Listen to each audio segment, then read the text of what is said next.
When Jesus began to teach the people by the river Jordan, a few young men came to him as followers or disciples. Some of these men were Andrew and John, Peter and Philip, and Nathanael. While Jesus was teaching near Jerusalem and in Samaria, these men stayed with Jesus. But when he came to Galilee, they went to their homes and work, for most of them were fishermen from the Sea of Galilee. One morning, soon after Jesus came to Capernaum, he went out of the city by the sea, followed by a great throng of people who had come together to see him and to hear him. On the shore were lying 2 fishing boats, one of which belonged to Simon and Andrew, the other to James and John and their father Zebedee. The men themselves were not in the boats, but were washing their nets nearby.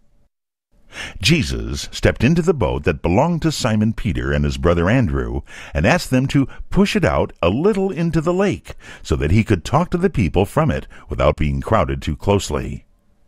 They pushed it out, and then Jesus sat in the boat and spoke to the people as they stood upon the beach.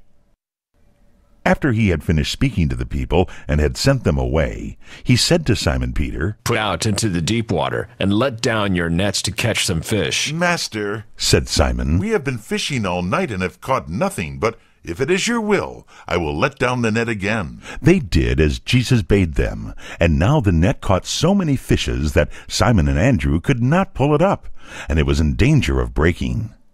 They made signs to the 2 brothers, James and John, who were in the other boat, for them to come and help them. They came and lifted the net and poured out the fish. There were so many of them that both the boats were filled and began to sink. When Simon Peter saw this, he was struck with wonder and felt that it was by the power of God. He fell down at the feet of Jesus, saying, "O Lord, I am full of sin and am not worthy of all this. Leave me, O Lord."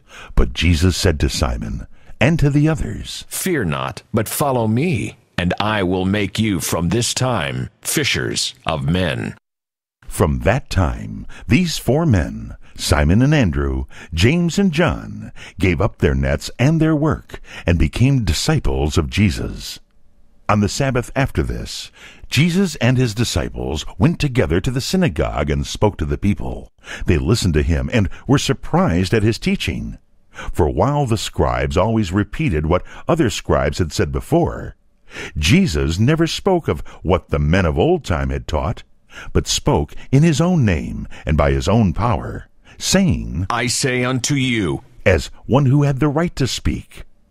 Men felt that Jesus was speaking to them as the voice of God. On one Sabbath, while Jesus was preaching, a man came into the synagogue who had in him an evil spirit. For sometimes evil spirits came into men and lived in them and spoke out from them.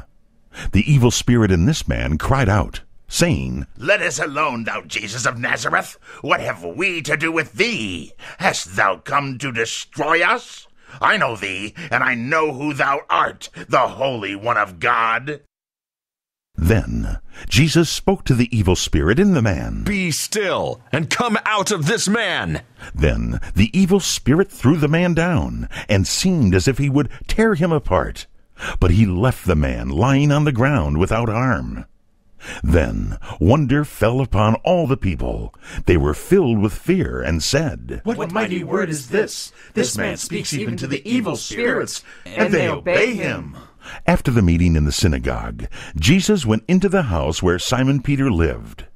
There he saw lying upon a bed the mother of Simon's wife, who was very ill with a burning fever. He stood over her and touched her hand. At once the fever left her. She rose up from her bed and waited upon them. At sunset the Sabbath day was over, and then they brought to Jesus from all parts of the city those that were sick, and some that had evil spirits in them.